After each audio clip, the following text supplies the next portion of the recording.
Hello, everybody. This is Dan Liebenson, and I'm here with B'nai Lappi for this week's episode of the Oral Talmud. Hey, B'nai. Hey Dan, how are you? Honestly, I'm really good. No, I mean, I feel like this sense of relief that I didn't actually fully expect to feel. I mean, not that I didn't expect to feel good, but I feel like actually sort of I feel relief more than anything else. In other words, I feel relief more than positive. I feel just sort of like a sort of a weight has been lifted, and now I kind of feel like, okay, now we got to get started, like doing the real work. Yeah, and we should note that we're recording this one day after the inauguration. Right, right. Yeah, So anyway, I'm also relieved that all went safely and well, and yeah, yeah, absolutely. yeah. Um, so actually, that Oh, so there was one thing that I wanted to note before we start, which is that this is, I believe, our 40th episode of the Oral Talmud. And Didn't know that. yeah, and when we release it as a podcast, which I know we teased a long time ago, and it's going to happen. It's just ran into some snags. But I don't know if this will end up episode 40 in the podcast, but it is episode 40, or it is our 40th actual recording session. So That's fun. yeah. And 40 is a very important Jewish number, so there must be some significance there. Yeah. Anyway, so this has been fun. I mean, I I have to hope we say have that 40 I hope we have 40 listeners. we actually have a lot more than 40 listeners. Okay, Um, good. the actually, it's interesting because there have been elements that I've said, or I've started to think recently, that what we've been doing. I mean, I'm thinking here about Judaism Unbound and Jewish Life. What we've been doing during this COVID period, we should be understanding, and hopefully others should be understanding, as like something more like a cocoon.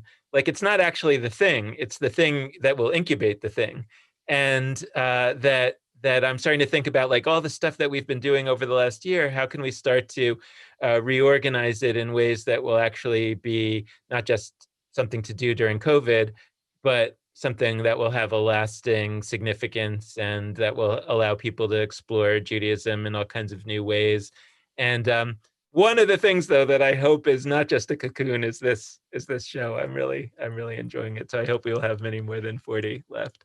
Yeah. You're reminding me how the classical critique of queer people is that we recruit. Uh-huh. It's like they're going to recruit your children. And I actually hope, I think my project is really at the end of the day about recruitment. As I've said many times before, I just want to get a new team on the field, Hmm. and I won't be around when that team does most of its work.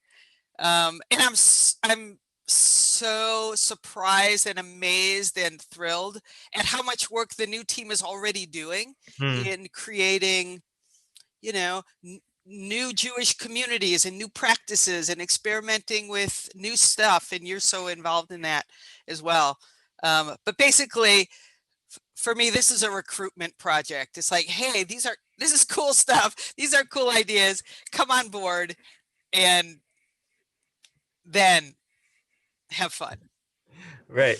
Agree. So that's one thing to note. The other that I wanted to pick up on a little bit, I think just a little bit from last week. We were talking last week about we were talking somewhat about this question of to what extent are these Talmud passages that we're reading, to what extent are they directly relevant to things going on in the world, and to what extent are they not? Do they need to be, not need to be, etc.? But one thing that we talked about a little, which I have to give credit to someone who I can't remember who it was, but somebody who was commenting or asking in a different Jewish live show about this. Wasn't there? He said, like, wasn't there this episode where one rabbi is haranguing another rabbi and they shut him up or something, and that all had to do with the Twitter deplatforming of Donald Trump, and I kind of remembered that it was, and it was actually part of one of our early episodes, and we talked about it a little bit, and then I kind of went to look at the text, and it was actually slightly more interesting than I remembered in different ways, in some linguistic ways that I don't actually necessarily have a great explanation for yet, but I wanted to look at them a little bit with you, just to see if there's anything more there, because this was actually not really a major part of the text that we focused on. Um, Yeah, and I think it's really interesting. I don't think we even mentioned this part. We just skipped over it. And it's really interesting what pieces become relevant, what pieces sort of jump up as, the proverbial donkey stories when a new experience of life happens and you realize, oh my God, that piece of the text that I had ignored and just missed before now is, prescient in some way or really pregnant with meaning, or Yeah, can be. and sometimes like our initial reaction last week, and then I think this week again is like, can we think about like what Talmud story is out Yeah. there that might be relevant to this situation that we're now in? And it's interesting that what we ended up with, probably partly because like we just couldn't come up with something, but was that no, actually one of the texts that we studied, you know, 7 months ago, or something like that, is actually one of the more relevant ones. So we don't have to just come up with it. It was actually something that we studied before, so we could just kind of remind ourselves of it. And the other is that the text that we're studying right now actually is relevant in different ways. So again, I put the call out there. If there's some other story that you think is really relevant, let us know. We'll talk about it. But to look at this one, so to remind you, like this is the text. This is the pre-story of the story when Rabban Gamliel, the head rabbi of the yeshiva of Yavne during the early time of rabbinic Judaism, he was thrown out of his position relatively briefly, but he was thrown out of his position for basically being too mean. And Yeah, other and autocratic and suppressing dissent, and yes, also being cruel to those who disagreed with him. Right, and so the immediate or almost immediate pre-story has to do with him interacting with one of the sort of favorite rabbis, Rabbi Joshua, who's both nice and generally and also very innovative and creative, and he's kind of really one of these forward-thinking guys. I hesitate to compare him to like AOC, something like that, but I mean, yeah, there's something there. And so anyway, and some of his people that don't like him as much are the more conservative folks, including the person who's in charge, and also someone who's often his kind of rival, Rabbi Eliezer, who's defined by his memory, meaning by his sort of, to some extent at least, focus on the past. But anyway, not so important right now. But the point is that here's this favorite rabbi, and Rabban Gamliel is disagreeing with him about something not so important right now, what it was, and he kind of shames him. He says, stand up, and Rabban Gamliel shames Rabbi Rabban Gamliel Joshua. shames Rabbi Yoshua, and he says, stand up, and he then kind of goes on with his lecture, and he kind of just has him standing there, and which is understood to be super embarrassing, right? Everyone else is seated, and here's Rabbi Joshua standing there. And where are we? We're in Tractate Brachot. Right, 27b. 27b. Okay, great.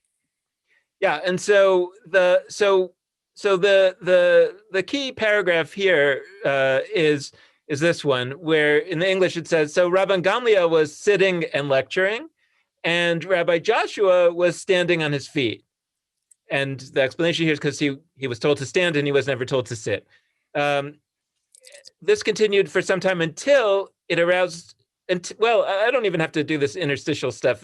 So this went on for a while until all of the people, and in the Hebrew it actually says kol ha'am, which more directly would be translated as the entire people, meaning the entire nation.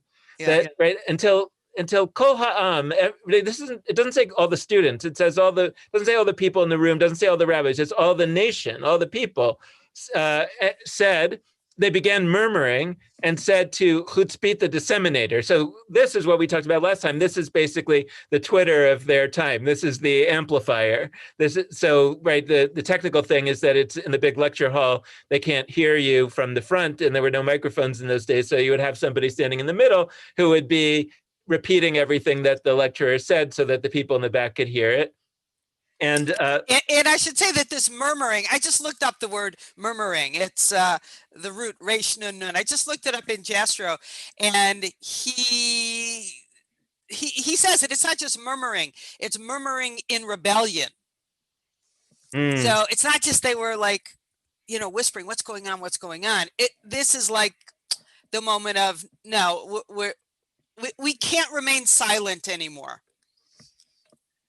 And they say to him, so they begin murmuring and said to Chutzpit, the disseminator, stop, and he stopped. Now, what I found interesting here, although I can't say that I have a direct, I don't have a point necessarily here because I only kind of saw this very recently and haven't thought about it too much, but the Hebrew for stand, like that he was standing on his feet, omed, is the same as the Hebrew for what is being translated here as stop, and then he stopped, ve'amad. So it's the same word, and it's a correct translation. It's not, they weren't telling the disseminator to stand on his feet. He probably already was standing on his feet because he's shouting to the back, but they mean stand in place, right? Stop. You know what? I never made that connection. I mean, I know I was tripped up by this word because it looks like it means stand up, but it doesn't. But I never really connected the dots. What are you making of that? I'm looking at my dictionary here under this root. Well, I mean, there's one thing which you actually pointed out a little bit before we came on, which is just this idea that it was the entire people, and right, that when we were talking about it last week, we were talking about the idea that as we remembered it, right? This guy Chutzpit, the Turguman, the disseminator, he made the decision to stop talking. That all of a sudden he just kind of, was like, this is too much. And I actually had kind of misremembered it too, that I thought that Rabban Gamliel was continually haranguing Rabbi Joshua, but it's not even that. It's that he had harangued him, but then he just kind of was embarrassing him by not letting him sit down, but he was going on with his lecture. Right. And I was kind of remembering it as like Chutzpit just kind of, he was haranguing, and then Chutzpit just kind of stopped talking. He's just like, I don't want to do this anymore. But actually, that's not really the story. The story is that that the harm was happening indirectly, in the sense that it wasn't the words of Rabban Gamliel that were necessarily directly causing the harm. It was that it was almost his failure to resolve the previous situation is where the harm was. And Chutzpit kind of, ultimately the people saw that they were kind of, they were facilitating an ongoing wrong by not speaking up, as opposed to that the wrong was the speaking itself. Speaking itself, yeah. You know what you're reminding me of? That maybe what the people are objecting to is merely the continuation of business as usual. Because what Rabban Gamliel is doing is business as usual. Like you say, it's not his continued shaming or haranguing at Rabbi Joshua. It's just that he's merely moving forward in, the government, in his business as usual. And that's what the people are saying we shouldn't tolerate. I think that's really interesting. And I'm fascinated by this, all of the people. Mm-hmm. I'm trying to picture it and trying to understand what they might be suggesting about the line of connection between what happens inside the Beit Midrash and the awareness of all the people. Like, are people really seeing, or is it somehow seeping out? I don't know. I don't know what to make of that, but you're right. It's really interesting that it says all the people, as in the entire community. Well, and I think that there's something about that relates to Twitter, right, or Facebook, or any of these kind of social media, because it seemed what's one of the things that was really interesting that people were saying after Trump lost his Twitter account was like, he's not been silenced. He's the president of the United States. He can just call a press conference, but he doesn't want to for various reasons, and he's using this tool that he has to do a wrong that his own, not necessarily shame, because he may not have shame, but something would prevent him from doing that same wrong through the more appropriate means. And so in a sense, he's taking advantage of this public thing, right, to sort of facilitate a wrong. And again, it's not a direct connection, but the Turgaman, right, the disseminator, is kind of this amplification device that Rabban Gamliel wouldn't have just on his own. So he could do mean things, but they wouldn't have quite the same impact. And in a sense, the Twitter did not decide to deplatform Trump on its own. It did it because there was a murmuring. It did it because there was so much, the pressure was building from the people, maybe certain influencers, whatever it was. But that's what's fascinating to me here too, is that you also see that it's not the technology, right? That Chutzpah, the disseminator, is like the technology that tends to be value neutral, in the sense like it's generally, you can't rely on the technology to make the moral decision. The moral decision comes either from the leadership or from the people, which can also be making immoral decisions, of course. And so it's the immoral or the moral decision is coming from, and when the leader is using the technology in an immoral way, again, it's not quite, because like we were saying, it wasn't that he was directly using the disseminator to continue the haranguing, but in the Rabban Gamliel case. In the Rabban Gamliel, but nevertheless, I think the point there that you see that, yes, it is because he was using this technology that gets his word amplified, and maybe it gets amplified even beyond the Beit Midrash, not necessarily because of Chutzpah's loud voice, but because then people go out to take a smoke break and they tell somebody, right, and the word gets out, right, and there are things. Didn't we study this a few weeks ago, that if there are two people, the word doesn't get out, but if there are three people, the word gets out. That was in one of those divorce cases, right? That's right. And so something like that, and then as the word of that comes out to the people, they can either react by saying, "Oh, that's," they could get mean and say, "Oh, that's cool. We hate that Rabbi Joshua. We're happy that he's suffering," right? Or the people say, "Wait a second, that's not right. Like, we don't want that," and then that force of the people comes, and that's what shuts down the technology. I don't know. I love that. Last week when you brought this up, I was so excited about the initiative of the Meturgaman, the amplifier person, and I just love that the translator decided, I'm not going to repeat that. And then when I looked back in the text, I was kind of disappointed to see that wasn't actually what happened. The Meturgaman didn't make that decision. Twitter didn't make that decision. It was the people. But I think your read is so much more beautiful. Because it speaks to the responsibility and the power of the people to turn on or turn off the Meturgaman. And I love that. Yeah, and I'm not sure, like, now, just to talk about the use of the same Hebrew word for stand and stop, I don't want to overdo it in the sense of making some midrash that's not really there. But first of all, I would say something has to be there. That's not an accident that the same word is being used. So there must be some intent to have meaning there. One thing that I think about is just that it is connecting the two things. It's saying that, you're doing harm by making somebody stand, and that harm can be addressed by another form of standing. Meaning that there is a punishment fits the crime sort of dimension to it, even if it's just linguistic. And there is at least the possibility of a message saying there that, it's not actually. I mean, again, it would come. I think its relevance to now would be that, you could make First Amendment claims about, nobody should be deplatformed. You have a right to say whatever you want, et cetera, et cetera. Or you can make a moral claim that says, karma, right? And if you misuse the technology, then the technology can misuse you, or some version of that. And that's somehow built into this text. I'm open to that. Something like that is kind of where I want to go.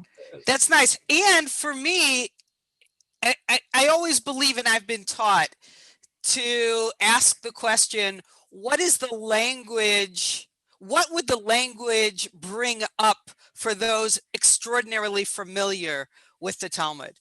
And to know that it's relevant that the text chooses one word over another in order to help you make connections between this text and other texts. So this word amad, especially where it says amad al raglav, right, standing up on his feet, anyone who's, inside the Talmud is going to immediately think of the Tanur, the oven of Achnais sugya, where this very Rabbi Yoshua stands up on his feet against God and tells God to sit down. So all of the places where someone stands up on their feet, I think there's some messaging in what's going on in that act of standing up on your feet.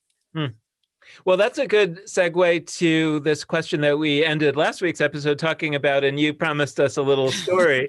And just to remind folks that what we were talking about was the idea that when we find things in the Talmud, that the Talmud, the way we have to look at it is that the Talmud expected that those who put together the Talmud expected that anybody who could read it would be so well educated in Talmud, so knowledgeable that that either they were a student or they were someone who, more likely than not, knows everything that's written everywhere else in the Talmud, or certainly in the Torah. And so there's no kind of secrets in there. So like if there's a word being mirrored, then probably somebody is going to think of it. I didn't think of the mirroring to the Tanur Shalachnai Oven of Achnai story that you just did, but likely you're my study partner, you would have, and then I do, right? So there's no secrets here. Everything is known.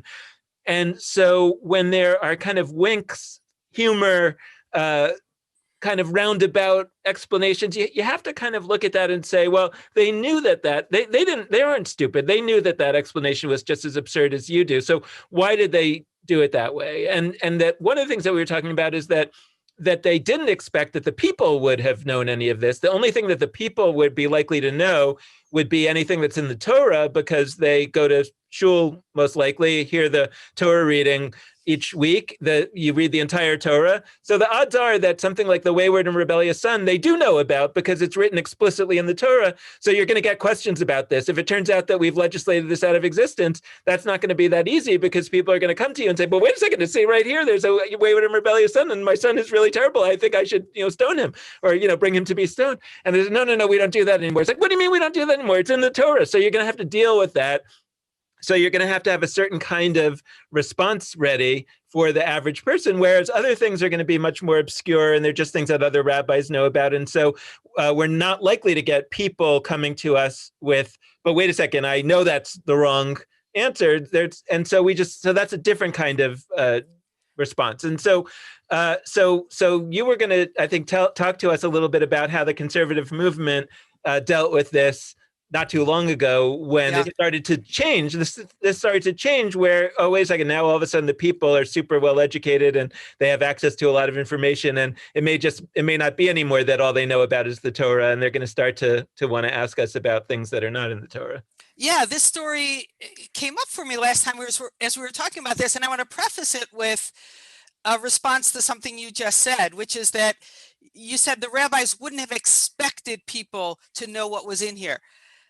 I want to go beyond that. Not only would they not expect, but they went to great lengths and were extraordinarily successful over the last 1600 years at preventing people from having access to this document, right? The people have been well sort of fenced off from the yeshiva where this is learned, right?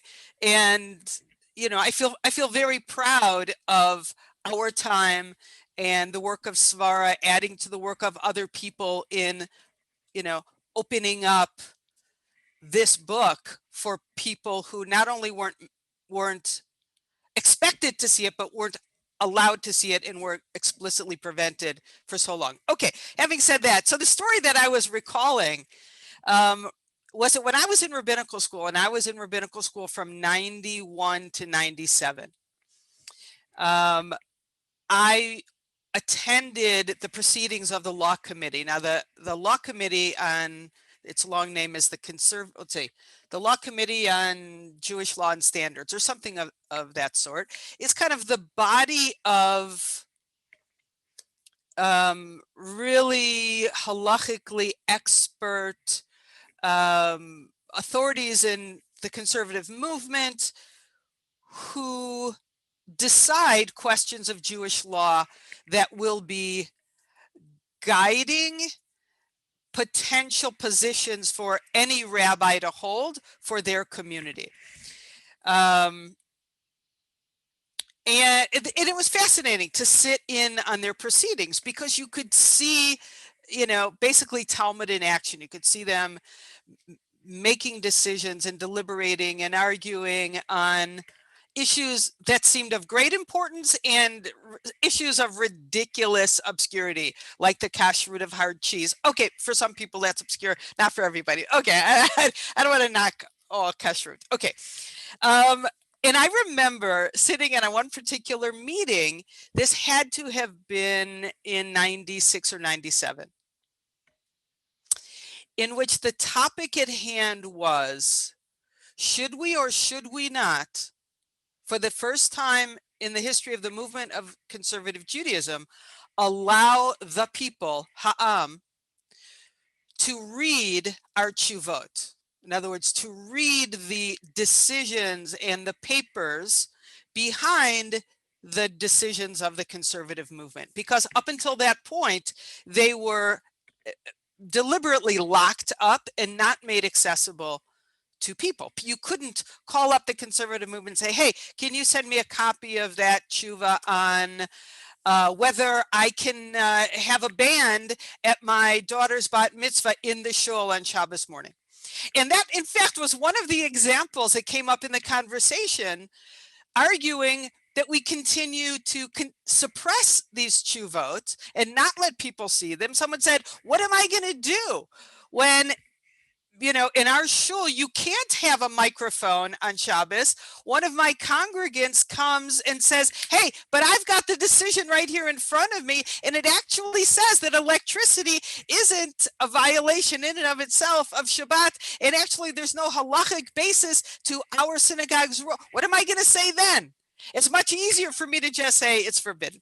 So just to clarify two things, right? One is that these decisions have reasoning in them. So yeah. It's not just that somebody can, see the ruling, but they can also see what it's based on. I have a story about that I'll tell later, but that's, they can say, wait a second, I don't, this is not good reasoning or whatever. I'm a lawyer and I know this is a bad argument, whatever. And then the other is that in the conservative movement, there's also a rule that if three people sign on to an opinion, then it's a minority opinion that has some authority. Six. So there can be a minority opinion that's not what they put out there as the official opinion, but it's still considered a valid possibility for conservative Jews. So they could say, well, wait a second, the rabbi only told me about the majority. Yeah, exactly. I wasn't going to get into that. That's a whole interesting side debate, because one of the adjacent debates was, does every rabbi have to be bound to at least one of the positions? And sometimes they approved opposing positions. And I remember very clearly Rabbi Gordon Tucker, who wrote a gorgeous and I think still unpublished response, screaming at them that we must maintain the individual prerogative of any rabbi to disagree with any position of the community, of the law committee.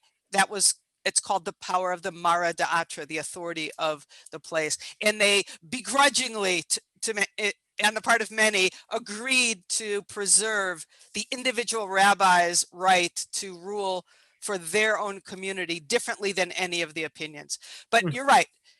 6 votes out of 25 for any one position became a position of the conservative movement. In any case, the vote on this question of should we let the people actually see the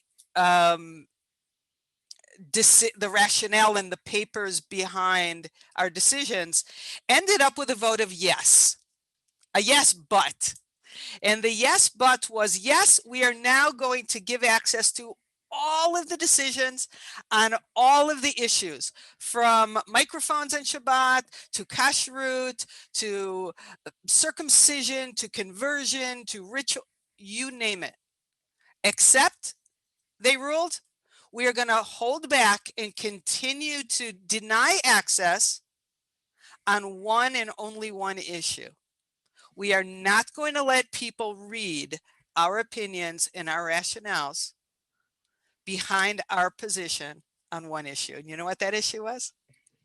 Well, I know because you told me. Yeah, it was the gay issue, the quote unquote gay issue. This was at the time when the gay issue, so to speak, was that we wouldn't accept gay and lesbian people to be rabbinical students, right? That's correct. That's correct. Which has changed now. It has changed. And subsequently, a number of years later, they eventually opened up those opinions to the public as well. And now you can go on the web. It used to be call up, but now you can go on the website and get access to those. But I think it was a really poignant and telling example of what it means and what the danger and threat to the sort of establishment is when people actually are given access to information. It was clear what they were doing. You know, they wanted to, as I think, as much as possible, maintain the status quo of, you know, an anti-gay position as long as possible. And they knew that if people actually understood how they got there, people wouldn't tolerate it any longer. Well, yeah, I mean, because I was curious, like, how they would have, on what basis would they have made the judgment, or not made the judgment, but how could they defend the judgment to say there's one issue we're not releasing? I mean, it's like if you say there's a category of issues that we're not going to release, okay, you know, if you say like we're not releasing any of the opinions that have to do with anything that's contrary to what's written explicitly in the Torah, okay, you know, then it's at least makes sense, you know. But how can you specifically just say there's one opinion? It's almost like I remember there's a famous story, you know, in my family that my sister came home from school one day and told my parents not to look at the crumpled up paper in the bottom of the school bag. Exactly. I love that. That's great. Yeah, it's like nothing is going to cause more curiosity. But yeah, you know, and then again, I think that, you know, the gay issue, so to speak, is an interesting connection to this wayward and rebellious son issue, because like we were talking about last week, like I think as I thought about it, like it really made sense to me that there's this particular category of legal questions that is likely to be brought to a rabbi. I mean, in the time of the Talmud and now, which are cases where the law that we practice or our practice seems to be contradictory to something that's written explicitly in the Torah. And the reason why that's a special category is because people know what's in the Torah because they hear it once a year at least, and they're likely to say, but wait a second, we just read that, you know, a man shouldn't lie with a man as a man lies with a woman, and Rabbi, you're gay. How could this be? You know, like that's a question that's likely to come up. And so then you have to have a certain, well, let me explain to you how things change from the Torah, versus a question of, well, Rabbi, you told me that we don't eat chicken and milk, and I don't see that anywhere in the Torah. Well, that's a different category. That's right. Yeah.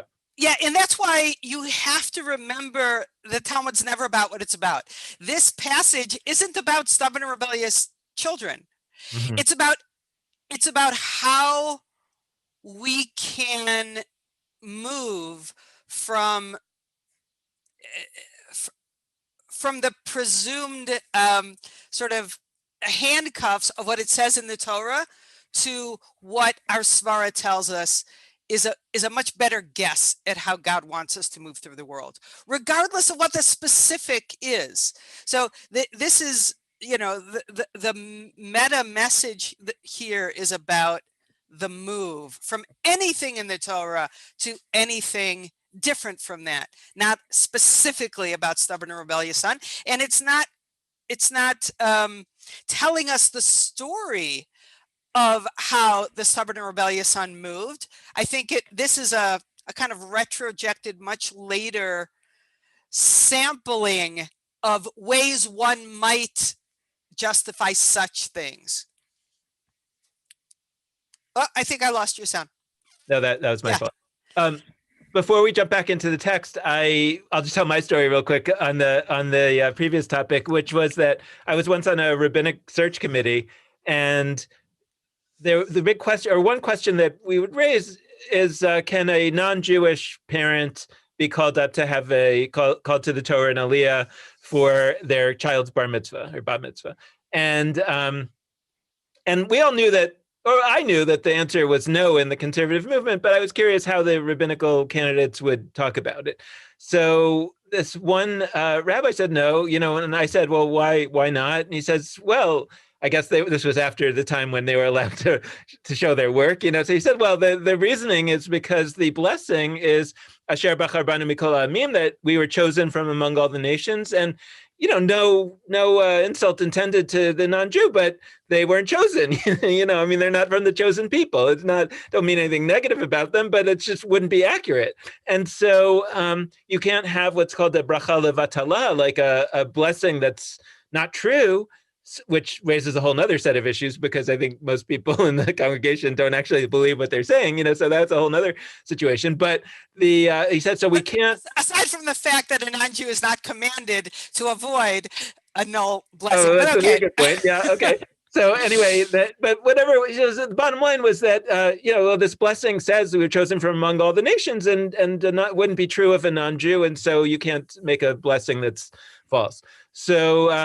So I'm like, okay, well, I'm not hiring this rabbi, but like, I didn't, I was like, whatever, I understand the explanation. I just think it's kind of, not really in keeping with our values and whatever. But but the rest of what was fascinating to me was the reaction of the rest of the people on the committee who we're not, Hebrew, we're not fluent in Hebrew. And their reaction was, wait a second, that's what the blessing means? And, and the rabbi said, well, yeah, I mean, what did you think it meant? And one of them said, well, I kind of thought it meant like, now we're going to read the next part of the Torah, like that's right. Like now we're blessed are you, God, for giving us the Torah, something like that, because, right.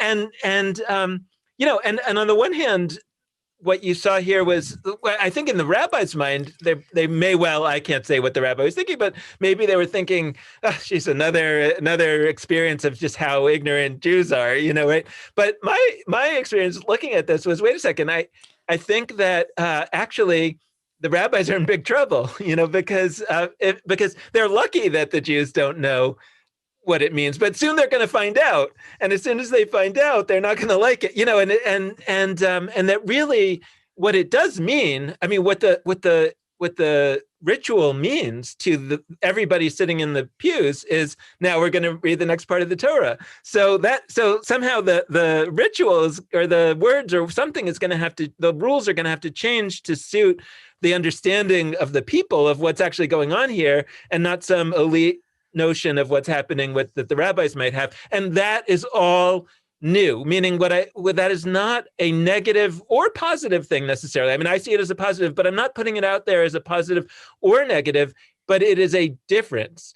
And the meaning that a world in which you could expect that there would be this elite conversation among rabbis that the people would never find out about, except for those cases where they have to read it in the Torah, and then we have to deal with those as a discrete, separate set of cases where we have better arguments or more convincing arguments.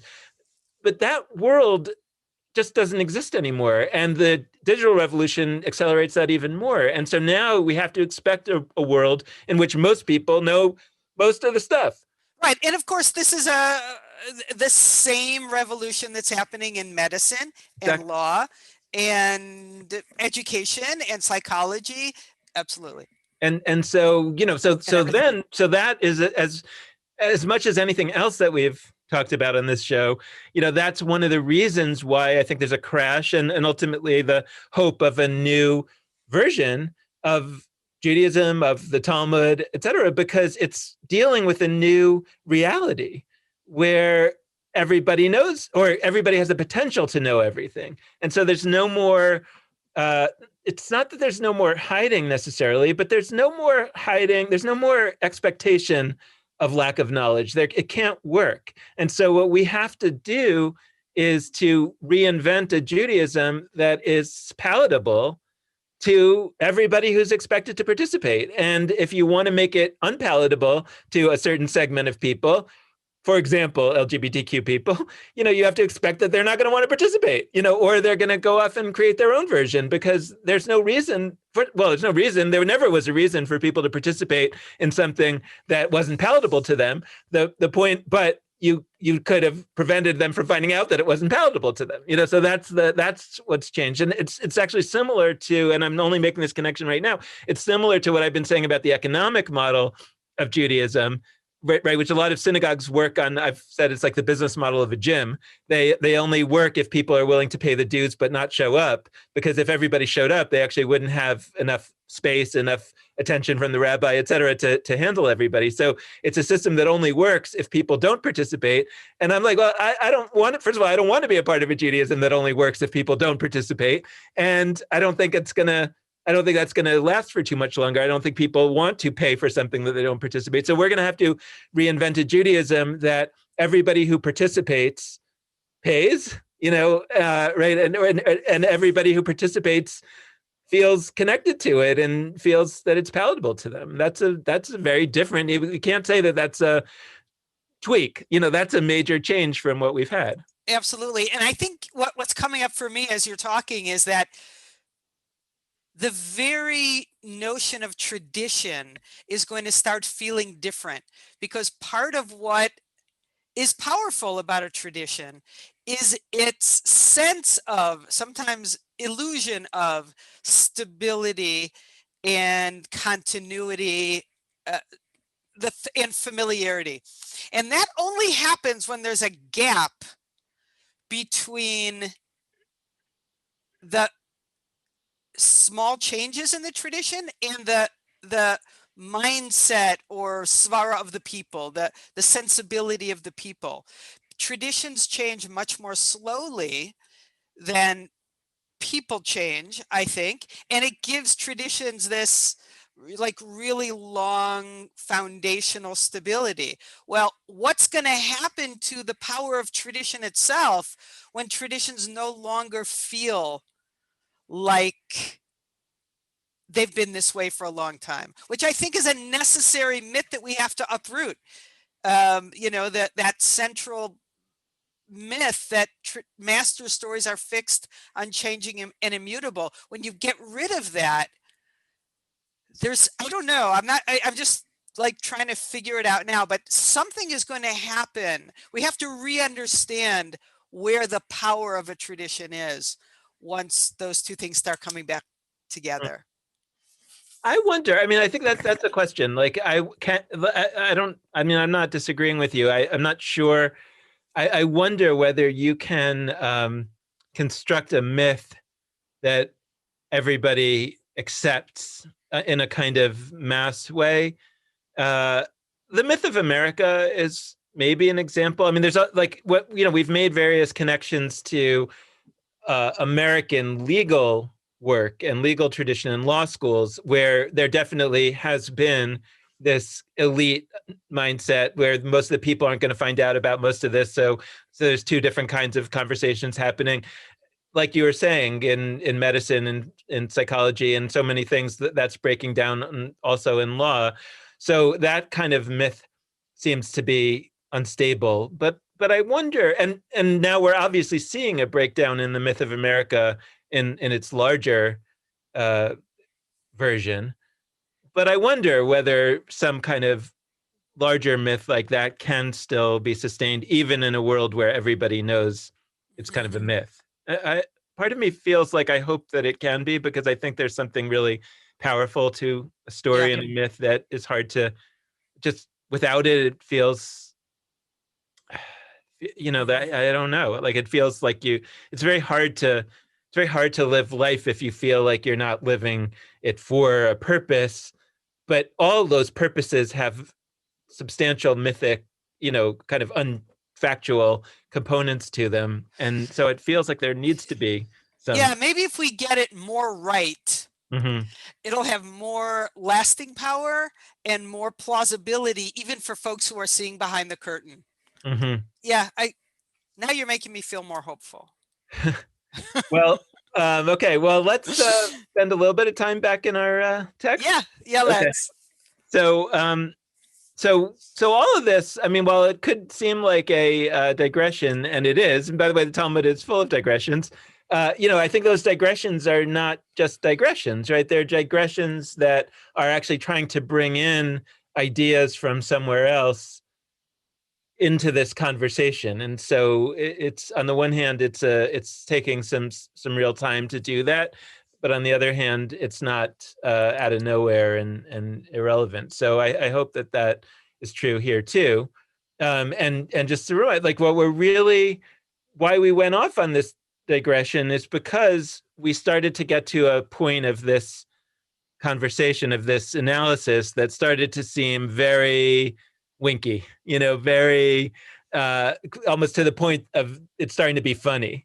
And we were saying that that funny is not accidental. It's not something that only we're seeing today and they didn't think it was funny. It's that, if you think it's funny, they thought it was funny. Maybe not quite the same way, maybe a little bit less, but a little bit more. But it's there because it was meant for a small elite of people to see.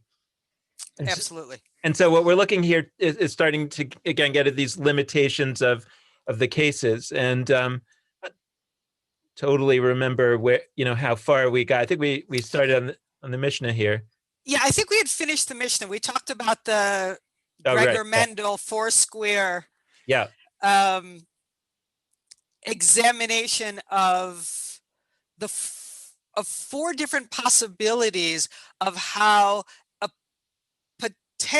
about how a rebellious, but not necessarily officially labeled stubborn and rebellious son might behave, which would or would not put him in the eligible category of sanctioned, unsanctioned, stubborn and rebellious, and due for stoning.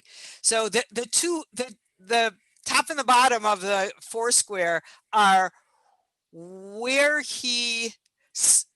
from what location he steals the money with which he's going to purchase the wine and the meat cheaply, and in which location he consumes the required or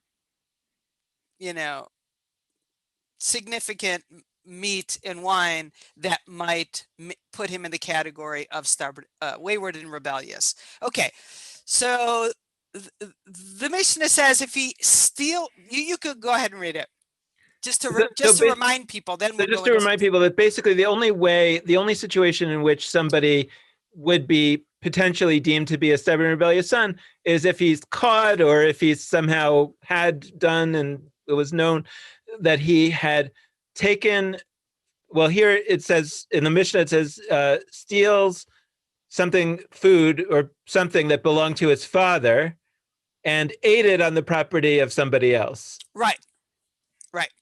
Okay, then the Gemara is going to go, what, why? What's the deal there? What does that mean, actually? What are we imagining that those two facts indicate that would implicate this child for wayward and rebellious son status? And I'll let you read through it, and then we'll. Yeah, no, and just that there was another rabbi, Rabbi Yosei, son of Rabbi Huda, who said it's not. It has to steal from his father and his mother, which we'll actually see later in the Gemara is a complicated issue because married women, didn't necessarily understood to own anything. So what does that mean? But it seems like a wild bid on the part of Rabbi Yehuda, who makes that suggestion to narrow even more, like infinitely more, because to steal from both your mother and your father is presumably harder. And once we really think about it, it's extraordinarily harder given the status of women in property, much harder. So he seems to be really trying to narrow the window even further for who can be deemed stonable. Okay. Right. Okay, so here the Gemara is then looking at these various combinations: stole from your father, ate on your father's property; stole from someone else, ate at home on your father's property. What are the differences between these situations such that most of three of the four of them don't count? Don't let you get the status of a wayward or stubborn and rebellious son. So, if he stole that which belonged to his father and ate on his father's property, even though this is accessible to him and easy for him to steal, he is afraid that his father will see him eating what he's stolen. Therefore, he will not be drawn on to his action to further evil. So if he took something from his father and ate it at home, there's a sense that he's going to be careful not to do any more things because his father would easily catch him, right? Right, And right. So the Gemara here is surfacing the underlying, it's not principles, it's factors which would contribute to a boy who's, mildly or contribute to him continuing along the path of wayward and rebelliousness. And those two factors, those two planes, are accessibility. Does he have the possibility of continuing? And is there or is there not a deterrent? Is there fear? Is he afraid?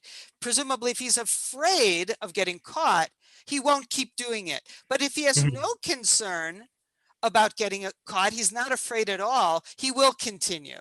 So they want to define the circumstance which is both gives the most accessibility to this potentially wayward and rebellious kid and the least amount of deterrent fear.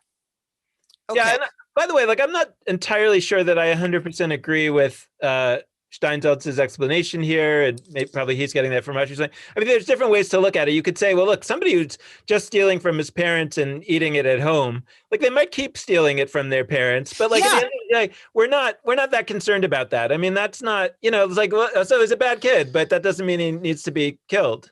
Right, because there's only, well, okay, but I think the issue here is accessibility isn't enough to pull him on this road, this bad road. There has to be accessibility and lack of fear.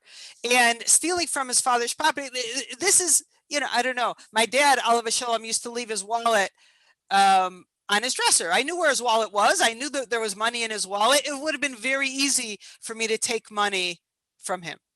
Is it easy for me to steal from, my friend's father's wallet? Not as easy. I don't know where he keeps his wallet. I know where my father keeps his wallet. I'm in his room all the time. So I don't know. I'm not really addressing your point, but I think that's what they're getting at in terms of accessibility. But if he goes out and buys this wine and meat, which presumably is going to be known to his father as a sign, his father is going to go, "What are you doing?" Right? And punish him immediately. I mean, yeah, I mean, I think the way that I'm thinking about it is that what we're asking when we're looking at the wayward and rebellious son, based on the earlier stuff that we studied, is not whether the thing that this person did is worthy of punishment, but whether this is a sign that this is going to turn into a really horrible person, almost like what we would think of as a sociopath. And so a person who's kind of just stealing their parents' food or money but eating it at home, meaning they're just causing trouble in the home, there's not a sense necessarily that they're on a path to become, because the fact that they're not going out elsewhere and stealing could be a sign that he's afraid, right? A sign that he's actually only stealing and where he has access, and that we don't have to worry that he's going to become this malefactor in society. Maybe, but here's what you brought up for me. Maybe there's something about sort of the bald, I'm doing it right here under your nose. I don't care. There's a little bit of an FU on the part of this kid to be doing something that he has to know and the father has to know is one of those signs right under the father's nose. I think it could be I don't know what to call it. What is that? brazenness or the Yeah. That. Yeah. I think that's what's being uncovered here. uh-huh. And mere possibility. I think that the stealing for me makes a lot of sense. I don't Okay, know. let's look at the next case. So Okay. if he stole that which belonged to others and ate on the property of others, even though he's not afraid, obviously he's not afraid of them because he's just eating it. He's just doing it out in the open, right? No, I That think that he's not afraid is there's no brazenness when you do something bad in front of someone else's father, because that guy has no authority over you to discipline you. So Mhm. it's that's what he's not afraid of. He's not afraid of being caught and punished, or you know, locked in his room when he does something bad and his friend's father sees him. Okay. I don't know. Okay, I read it a little bit differently. I mean, Yeah. you probably have the your reading is probably more right in terms of the commentators and stuff. It feels to me like a person who kind of is. I almost see this like this is a person who's very brazen, who's kind of going out and taking stuff from people and just doing it out in the open, is showing that there is a sort of sociopathic dimension to it, that he's not afraid. But the next part of it is that it's not easily accessible to him. So therefore, he may be a really bad person, but he's only going to do it every once in a while. Like, again, he's not he's not a we're not seeing signs of sociopathy here. He's not doing something just so shocking, as we'll see later. He's kind of, he's just a bad guy. But that's not somebody that we kill in advance. That might be somebody that we put in jail because they did a crime, but that's different from killing them in advance because we're so afraid of who they might become. That's right. This kid, it reminds me of what we were talking about earlier on. Well, if he ate at ate and drank at a wedding, or did this as a mitzvah, or did it, he was eating non-kosher meat. That's just someone who's eating transgressing kashrut. Mm-hmm. Fine, it's bad, but it's not a sign. Right. This is a kid who could easily be stealing from others and might, but that's not considered, like you say, a sign of future or growing or even current sociopathy than actually stealing from your own parents, which is very easy to do. Mm-hmm. Anyway. Okay, so the next case is, and all the more so, if he stole that which belonged to others and then ate on his father's property and brought it home to eat, in which case it is not accessible to him, and he is also afraid of his father. So in that case is where he's stealing from someone else, which is harder to do, so less accessible. And he is coming home to eat, which you're saying that, or if I'm understanding here, that it's saying that he's not going to do that very often because he would be afraid of getting caught Yeah, by his and the father. first time his father catches him, he's going to get whooped, Uh-huh. right?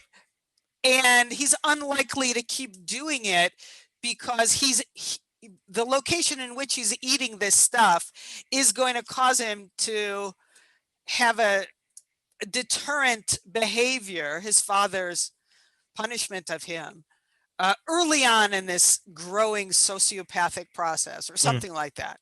So maybe what it's saying here is like we're relatively confident that something, namely his father's punishment, is going to get in the way of his starting to have a habit of doing this. Right. And so it's not gonna go to that place. I think so. Mm-hmm. Okay, and so then the last case. So therefore, he is not liable unless he steals that which belonged to his father, Which is really easy to do. Mm-hmm. Okay. And takes it and eats it on the property of others. Meaning, take what belongs to your father and run away somewhere. And go buy the meat and the wine and then go consume it, smoke the joint, whatever, Mm-hmm. in his friend's basement. Mm-hmm. Where no one is going to spank him, catch him, spank him, punish him, lock him in his room, take away his TikTok. Mm-hmm.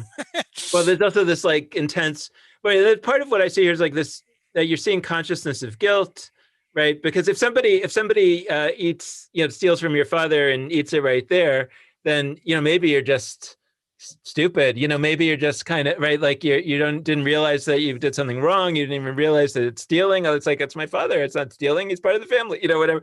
But so this idea that you take it and then you run off somewhere else shows consciousness of guilt, and you're doing it anyway. And so you start to see a character trait that may be connected um, to sociopathy, which, by the way, you also see consciousness of guilt when you steal from someone else and bring it home to eat.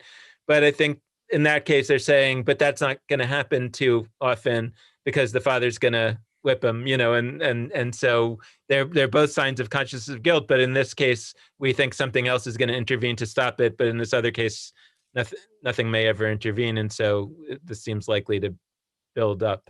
Right, which, not to overly connect, but this brings up for me your point about the role of the people in the Maturgaman ceasing his amplification. In other words, this path toward stonability actually has a number of points at which people could intervene, like in this case, the parents, to interrupt that path. So there's some parenting message in here. Yeah. So it's like at least three factors, and then we'll stop for today. But it's the factor of is this person doing something that's easy for him to do? Because if he keeps doing that, that'll lead to more criminality because it's easy. Is the person doing it in a way that makes him not likely to be caught by those who, in this case, the father, those cases who might stop this behavior? And then I think there's this other cases like, are we seeing evidence of, and that's not what the Talmud says, this is an additional factor that I'm adding here, is there some sense that the behavior indicates acting this way with full consciousness of guilt, which you see by running away and not eating in the place where you stole. Those two are the four cases.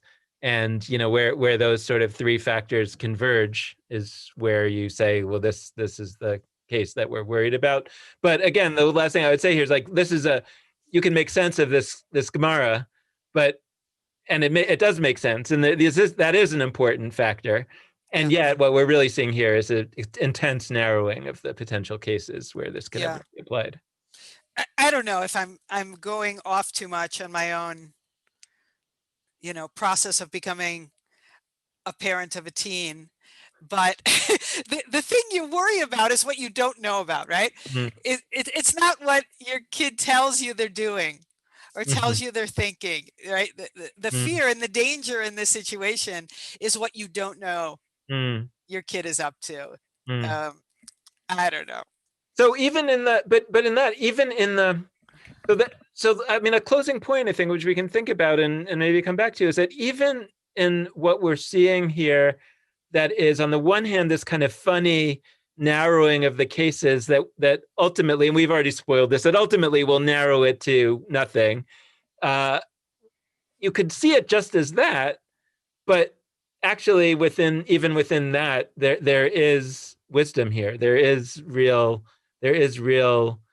whether it's a wisdom that's like law kind of wisdom, like consciousness of guilt, or parenting wisdom, like you're worried about the cases that you don't know about. Like there's actually really, this isn't just silliness. It's funny, but serious.